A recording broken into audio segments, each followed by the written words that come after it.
kita mulai melihat sesuatu yang berubah secara perlahan, tapi sangat dalam.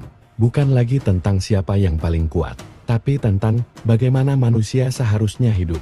Dan di titik inilah muncul sosok seperti Konfusius. Bayangkan Tiongkok sekitar abad ke-6 sebelum Masehi. Bukan negara besar yang stabil seperti sekarang, tapi wilayah yang terpecah-pecah, penuh konflik antar negara kecil. Perang terjadi, kekuasaan berpindah tangan, kepercayaan terhadap pemimpin mulai runtuh.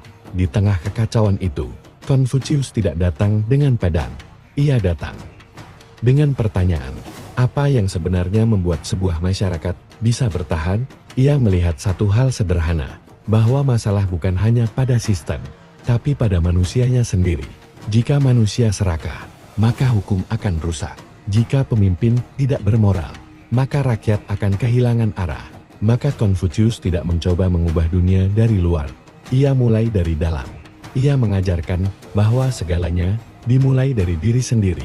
Jika seseorang memiliki ren kebaikan hati, ia akan memperlakukan orang lain dengan benar. Jika ia menjalankan litata krama dan etika kehidupan sosial akan teratur. Jika ia memiliki sia bakti kepada orang tua, keluarga menjadi kuat. Dan dari keluarga yang kuat, lahirlah masyarakat yang stabil, yang menarik.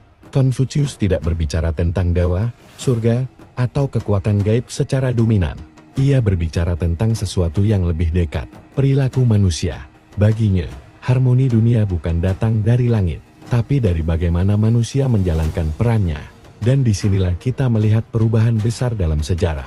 Ajaran tidak lagi hanya menjelaskan alam, tapi mulai mengatur cara manusia hidup bersama. Seiring waktu, ajaran seperti ini berkembang, bukan hanya di Tiongkok, tapi juga di tempat lain di dunia.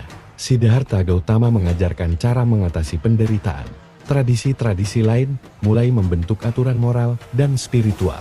Dan perlahan, agama dan filsafat mulai melakukan sesuatu yang sangat penting, membentuk identitas manusia. Orang tidak lagi hanya bertanya, siapa penguasaku? Tapi mulai bertanya, siapa aku? Bagaimana aku harus hidup? Dari sinilah muncul sesuatu yang baru. Norma sosial, etika bersama, sistem nilai, bahkan hukum yang dipengaruhi ajaran moral. Agama dan ajaran spiritual tidak lagi hanya soal ritual. Mereka menjadi fondasi masyarakat. Dan jika di awal peradaban, agama digunakan untuk melegitimasi kekuasaan, maka di fase ini, agama mulai melakukan hal yang berbeda. Ia mulai membentuk manusia, yang nantinya akan membentuk dunia.